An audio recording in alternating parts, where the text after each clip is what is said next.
तमाम प्रेक्षकांना माझा सप्रेम नमस्कार। आपल्या सगळ्यांना माहितच आहे की आता 1-2 महिन्यापासून आम्ही जे तडजोड करतोय, जे शाळा अनधिकृत आहेत, ज्यांना शासनाची कुठलीही मान्यता नाहीये, त्यांच्या विरोधात मग जे बळजबरी करतात की ठराविक ठिकाणी पुस्तकं घ्या, गणवेश घ्या, त्यांच्या विरोधात। आणि महत्वाची बाब म्हणजे वाढली आहे सध्या।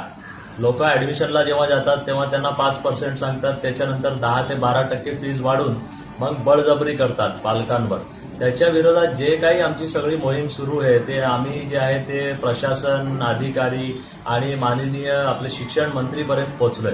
पण हा जो सगळा प्रोसेस आहे तो इतक्या लांबणीवर जातोय आणि नेहमी यांना जेव्हा आम्ही विचारतो की बाबा काय झालं, काय करतात, तर कारवाई करण्याऐवजी हे लोक फक्त पेपरवर्क करतात। याचा एक रिझन हे पण होऊ शकतो की आम्ही ज्या शाळांविरुद्ध किंवा आम्ही जे शिक्षणाचा बाजार मांडला गेलेला आहे त्याच्या विरोधात जे आम्ही करतोय ते हे मंत्री किंवा शिक्षण अधिकारी किंवा बाकीचे जे ऑफिशियल्स आहेत आणि आमदार, खासदार या लोकांचे स्वतःची शाळा, या लोकांची, तर ही लोक पण कशी काय कामं करतात ते त्यांनाच माहिती आहे।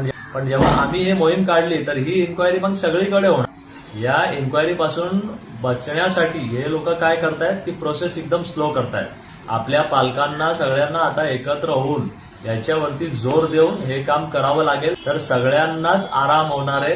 कारण किती पालक जे आमच्याकडे येतात ते असे बिचारे जे एक मिडल क्लास किंवा लोअर मिडल क्लास कडून येतात, त्यांचं सोनं गहाण ठेवतात, त्यांची प्रॉपर्टी विकतात फक्त मुलांच्या शिक्षणात। तर फीस कमी व्हायला पाहिजे आणि हा जो शिक्षणाचा बाजार या लोकांनी मांडलाय तो बाजार बंद व्हायला। जय हिंद, जय महाराष्ट्र, जय समाजवाद।